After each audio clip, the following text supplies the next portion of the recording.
के दिनों में हिंदी भाषा, जब हमारे हिंदी के शिक्षक हम लोगों को पढ़ाते थे तो अलंकारों की चर्चा होती थी। उसमें एक अलंकार है अतिशयोक्ति अलंकार, हम सभी लोगों ने पढ़ा होगा। तो जब भी बजट पे चर्चा होती है या महामहिम श्री राज्यपाल के अभिभाषण पे चर्चा होती है तो मैं समझता हूं कि इस अलंकार का प्रयोग सत्ता पक्ष और विपक्ष दोनों भरपूर करते हैं। और मैं ये कहना चाहता हूं कि सरकारें न इतनी अच्छी होती हैं जितना सत्ता पक्ष कहता है, और सरकारें न इतनी बुरी होती हैं जितना विपक्ष बताता है। और हम यहां जो भी बोलते हैं वो हमारे भाग्य विधाता जनता जनार्दन वो बाहर सुनती है, उसका आकलन करती है। हम यहां कितनी भी लच्छेदार भाषा में पक्ष या विपक्ष में कुछ भी कह लें, जाना हमको वही है, वही है, उन्हीं के पास जाना है और फैसला भी उन्हीं का मानना पड़ेगा। श्रीमान, सड़क, बिजली, पानी ये ऐसी चीजें हैं जो हम सभी के जीवन से जुड़ी हुई हैं। भारत गांवों का देश है, भारत की आत्मा गांवों में बसती है। हम सभी लोग इस उक्ति को, इस सिद्धांत को मानते हुए आए हैं। एक्सप्रेसवेज बन रहे हैं, एक्सप्रेसवेज बनने के नए नए कीर्तिमान स्थापित किए जा रहे हैं। अच्छी बात है, होने चाहिए। हर विकासशील देश में देखने में भी अच्छी लगती हैं, यात्रा का समय भी कम होता है। लेकिन कहीं ऐसा तो नहीं है कि एक्सप्रेसवे के चक्कर में हम गांव की सड़कों को भूल गए हैं। आज ग्रामीण सड़कों का जो हाल, जो गड्ढे हैं, क्या ऐसा तो नहीं कि उस ओर हमारा ध्यान नहीं जा रहा है? सड़कें गड्ढा मुक्त नहीं है श्रीमन, और उसका एक कारण कि जिस क्षमता पे ग्रामीण सड़कें बनाई जाती हैं, कभी हुआ करता था कि ट्रक जो है उसमें 6 चक्के हुआ करते थे। ग्रामीण सड़कों की भार वहन क्षमता 9 टन से अधिक नहीं होती। आज 52 टन के ट्रक 20 चक्के 22 चक्के उस पर चल रहे हैं और भार वहन क्षमता उसकी 9 टन पर स्क्वायर इंच PSI है। तो सड़कें तो टूटेंगी, आप कब तक गड्ढे भरवाते रहेंगे? ये हम सभी के क्षेत्रों से जुड़ी हुई समस्या है श्रीमन। तो या तो ऐसे 10-20 चक्के वाले जो ट्रक है, जो 15-20 चक्के वाले ट्रक है, इनको वर्जित कर दिया जाए। एक अधिकतम उसकी भार वहन सीमा निर्धारित कर दी जाए कि इससे अधिक भारी ट्रक ग्रामीण सड़कों पर नहीं चलेंगे, और या तो फिर ग्रामीण सड़कें उस मानक के अनुसार बनाई जाएं कि ट्रक गुजर जाने के बाद अगर साइकिल और मोटरसाइकिल से या सामान्य यात्री उस सड़क पे चल रहा है तो उसको भी गड्ढा मुक्त सड़क का अनुभव हो, आनंद मिले। ये बहुत ही गंभीर विषय है श्रीमन, और महामहिम श्री राज्यपाल के अभिभाषण में, बजट में इसका समावेश होता तो बड़ा अच्छा रहता। दूसरा आ जाते हैं बिजली पे। गांव में 18 घंटे बिजली आ रही, जिला मुख्यालय पे भी आ रही, तहसील मुख्यालय पे भी आ रही। जितना आप लोगों ने बताया, हो सकता है 1-आधा घंटा उससे कम ज्यादा हो, लेकिन आ रही। लेकिन बिजली के साथ साथ विजिलेंस का प्रकोप बहुत ज्यादा हो गया है। इस तरह के छापे पड़ रहे हैं लोगों के यहां। कई माननीय सदस्यों ने इसको सदन में कहा भी है। फोन आता है, उनको बुलाया जाता है और उनसे बाहर, बिजली दफ्तर के बाहर उनसे रकम तय की जाती है, उनसे पैसा लिया जाता है, उनसे वसूली की जाती है। समस्या जहां की तहां। मैं समझता हूं कि इस पे भी माननीय बिजली मंत्री हैं यहां पे उपस्थित, आपके माध्यम से मैं चाहूंगा कि ये ऐसी समस्याएं हैं कि आप इनको चाहे सत्ता पक्ष और चाहे प्रतिपक्ष किसी भी माननीय सदस्य से पूछेंगे तो हम सभी के क्षेत्रों में ये समस्याएं हैं। सड़क, बिजली के साथ साथ पानी। श्रीमन, हर गांव में पानी की टंकी निर्माणाधीन है। जहां नहीं है वहां ये हो कि साहब जमीन चिन्हित की जा रही है, कुछ बन के तैयार हो गई हैं, कुछ बन रही हैं। बड़ा प्रचारित भी किया गया कि साहब अब हैंडपंप नहीं है, अब नल की टोंटी से आप सब लोगों को पानी पीने को मिलेगा। हम भी जानते हैं और यहां बैठे हुए सभी माननीय सदस्य भी इस बात से सहमत होंगे कि नल की टोंटी से गांव गांव घर घर पानी नहीं पहुंचाया जा सकता, और अगर पहुंचाया भी जा सकता है तो कम से कम उसमें 10 वर्ष लग जाएंगे। अब हैंडपंपों की जो स्थिति है, इस बार हम सभी जानते हैं कि बारिश कम हुई है, सर्दी भी कम पड़ी है। आने वाला मौसम विभाग का पूर्वानुमान है कि भयंकर गर्मी पड़ेगी, पानी का स्टेटा नीचे जा रहा है और छोटे हैंडपंप पानी छोड़ना शुरू कर देंगे। विशेषकर जो सूखे क्षेत्र हैं उनको तो विशेष प्रकोप इसका झेलना पड़ता है।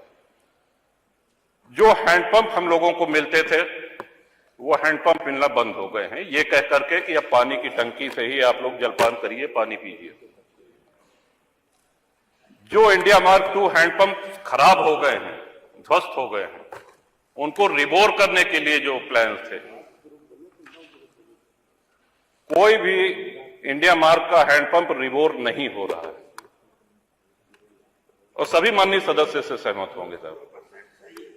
तो आपके माध्यम से सरकार से मेरा अनुरोध है कि जब तक घर घर टोंटी का नल, पानी की टोंटी नहीं लग जाती है, तब तक ये सुनिश्चित कराएं कि India mark hand pump, India 2 mark का हैंडपंप जो हम लोगों को मिलता था वो यथावत मिलता रहे। पानी की किल्लत और पानी की हाहाकार जो मचने वाली है आने वाले दिनों में, उसके पहले आपका ध्यान आकर्षण, इस माननीय सदन का ध्यान आकर्षण इधर कराना चाहता हूं।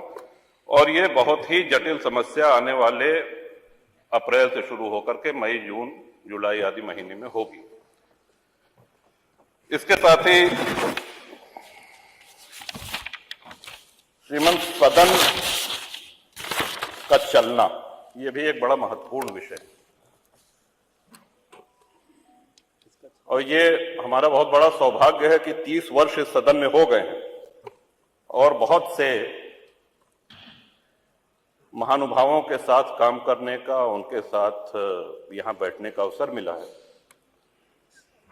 और हमसे भी बहुत वरिष्ठ यहां पे सदस्य जिनसे मैं सीखता हूं, आदरणीय खन्ना जी हैं, आदरणीय अवधेश जी हैं, रमापति शास्त्री जी हैं, माता प्रसाद पांडे जी हैं, तमाम ऐसे सदस्य। लेकिन क्या आपको ऐसा नहीं लगता कि भाषण का जो स्तर था उसमें बहुत गिरावट आई है? और उसका कारण यह है कि जब हाउस नहीं चलेगा, सदन नहीं चलेगा, तो नए माननीय सदस्यों को बोलने का अभ्यास नहीं रह जाएगा। जब भी ये बात आती है कि साहब सदन चलना चाहिए, क्योंकि ये स्पष्ट लिखा गया है कि वर्ष में अपरिहार्य स्थितियों को छोड़ करके 90 दिन सदन का संचालन आवश्यक है। लेकिन दुख इस बात का है, चाहे जो दल सत्ता में रहे, जब इसकी चर्चा होती है तो बहस इस पे होने लगती है कि साहब आपके समय में 19 दिन चला था, मैंने 20 दिन चलाया, या आपके समय में 20 दिन चला तो मैंने 21 दिन चलाया, और चर्चा यहीं पे हो हल्ला होकर के समाप्त हो जाती है। ये रिकॉर्ड तो बताया जाता है कि सबसे कम किसने चलाया, दूसरे नंबर पे कौन था, ऐसा भी हुआ कि इतने दिन सदन चला, इतने दिन। क्या कभी हमने ये जानने का प्रयास किया कि जब हमारा देश आजाद हुआ था तो कितने दिन सदन चला था, या जब से ये सदन चलना शुरू हुआ है एक वर्ष में अधिक से अधिक सबसे ज्यादा किस वर्ष चला है, और क्यों ना उस रिकॉर्ड को हम लोग तोड़ें। सदन से बचना क्या चाहिए? सदन के माध्यम से ही तो हम लोग अपनी बात कहते हैं, सदन के माध्यम से ही जन समस्याओं का निराकरण होता है, उनका निवारण होता है, लोकतंत्र मजबूत होता है। ये लोकतंत्र की आत्मा है, आत्मा को जितना मजबूत करेंगे उतना हम सभी लोग पुष्पित पल्लवित होंगे इस लोकतंत्र में। इसके साथ ही मैं ये भी कहना चाहूंगा श्रीमान कि आए दिन माननीय विधायकों के ऊपर मुकदमे कायम हो रहे हैं, और अक्सर धरना प्रदर्शन, यहां पे जो लोग भी बैठे हैं, किसी के दल और किसी के व्यक्तिगत, उनके सार्वजनिक जीवन में कभी ऐसा अवसर ना आया होगा कि उन्होंने धरना प्रदर्शन न किया हो। और जब तक लोकतंत्र रहेगा तब तक ये होता रहेगा। तोड़फोड़ की उससे हम सहमत नहीं हैं, हम हिंसा से भी सहमत नहीं हैं। लेकिन बहुत से ऐसे माननीय विधायक हैं जिनके ऊपर धरना प्रदर्शन, शांतिपूर्ण धरना प्रदर्शन के कारण मुकदमे कायम हुए हैं और आज भी हैं। उनको एमपी एमएलए कोर्ट जाना पड़ रहा है।